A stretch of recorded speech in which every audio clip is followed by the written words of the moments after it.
والدنيا كلها أيام وليالي معدودة، ما هي إلا أيام ثم ينتقل عنها العبد. كم إنسان كان معنا في رمضان أين هو الآن؟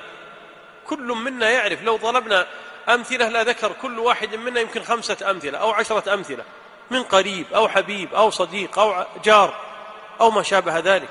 فإذا أيها الإخوة الكرام، العاقل هو الذي يستغل هذا الزمن بالتوبة والرجوع إلى الله سبحانه وتعالى. وكل أحد يقدم على الله فإنه يتمنى العمل الصالح، كما أخبر عليه الصلاة والسلام في الحديث الحسن: ما من أحد يقدم على الله إلا ندم، فإن كان محسنا ندم أن لا يكون ازداد، وإن كان مسيئا ندم أن لا يكون استعتب، وفي رواية ندم أن لا يكون نزع.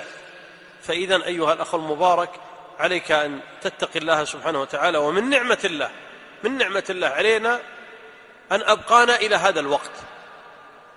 يعني الآن يستطيع كل واحد منا ظلم أخا له أو كان له مظلمة أن يرد تلك المظالم. نستطيع أن نتوب، نستطيع أن نتزود من الطاعات وأن نفعل الصالحات، وكذلك نستطيع أيها الإخوة الكرام التزود من طاعة الله جل وعلا. هذا من نعمة الله علينا.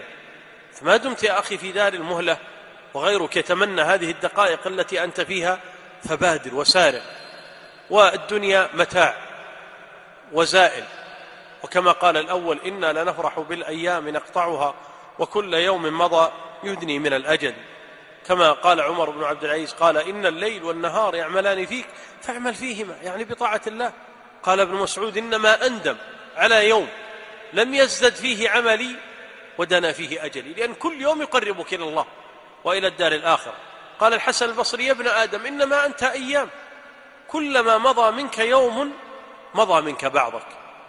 فالعاقل يري الله من نفسه خيرا ويسابق ويسارع في الخيرات، كما قال الأول: تزود للذي لا بد منه فإن الموت ميقات العباد، وتب مما جنيت وأنت حي، وكن متنبها قبل الرقاد، ستندم إن رحلت بغير زاد، وتشقى إذ يناديك المنادي، أترضى أن تكون رفيق قوم لهم زاد وأنت بغير زاد. أيها